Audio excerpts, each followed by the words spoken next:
আমরা কেন? প্রশাসন জবাব চাই। আর এই পরিপত্র খেলা যায় না। আমাদের একটাই দাবি, আমাদের আইনসভাতে কোটার যৌক্তিক সংস্কার করে বাংলাদেশ থেকে কোটা সমস্যাকে চিরদিনের জন্য দাফন করতে হবে। সকল গ্রেডে কোটার সংস্কার করতে হবে। আমাদেরকে বলা হচ্ছে যে আমরা কেন হাইকোর্টের এই রায় মেনে নিয়ে কেন আমরা পড়ার টেবিলে ফিরে যাচ্ছি না। আমরা তিনটি জায়গা থেকে এই কথাটির সাথে দ্বিমত পোষণ করি। আমাদের প্রথম যে জায়গাটি, সেটি হাইকোর্ট নিজেই প্রমাণ করে দিয়েছে। হাইকোর্ট যখন সেই পরিপত্রটিকে 2024 সালে এসে অবৈধ ঘোষণা করতে পারে, তার মানে ওই পরিপত্রটিতে অবশ্যই কোনো ত্রুটি আছে।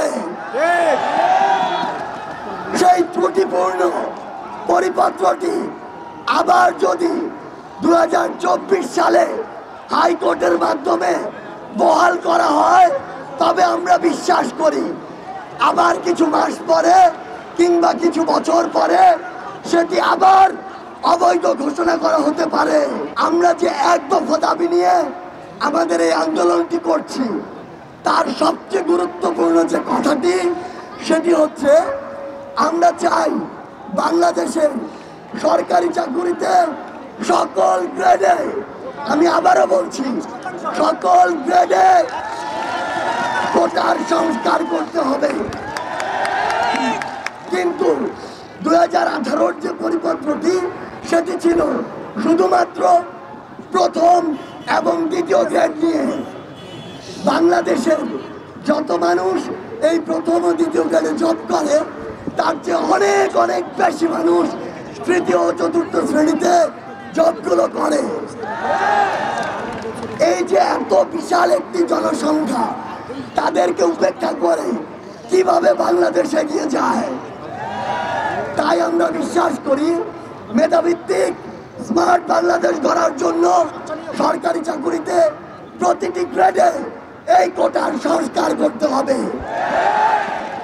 আমাদের প্রতিবন্ধী ভাইরা কিংবা পাহাড়ের ওই ক্ষুদ্র নৃগোষ্ঠী যারা রয়েছেন, সে ভাই বোনেরা, আমরা বিশ্বাস করি তাদের জন্য একটি যৌক্তিক মাত্রায় কোটা থাকা উচিত।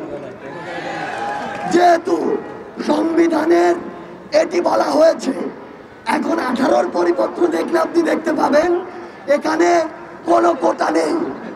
তাহলে একজন মুক্তিযোদ্ধা পরিবারের সন্তানের রিটের কারণে মহামান্য হাইকোর্ট যদি 18 পরিপত্রকে অবৈধ ঘোষণা করে, তাহলে আজকে থেকে কিছুদিন পরে তো একজন প্রতিবন্ধী যদি বলে, তাহলে এটি অবৈধ ঘোষণা করার সম্ভাবনা আরো বেড়ে যায়। একজন পাহাড়ের ভাই বোন যদি রিট করে, তাহলে এটি আবার অবৈধ হওয়ার সম্ভাবনা তৈরি করে দেয়। তাই আমাদের জায়গা থেকে স্পষ্ট কথা হচ্ছে, আমরা বাংলাদেশের ছাত্র সমাজ আর এই পরিপত্র খেলা চাই না। আমরা আর এই বৈধ অবৈধ খেলা চাই না। বাংলাদেশের ছাত্র সমাজের কাছে, বাংলাদেশের ছাত্র সমাজের থেকে আমাদের একটাই দাবি, আমাদের আইনসভাতে কোটার যৌক্তিক সংস্কার করে বাংলাদেশ থেকে কোটা সমস্যাকে চিরদিনের জন্য দাফন করতে হবে।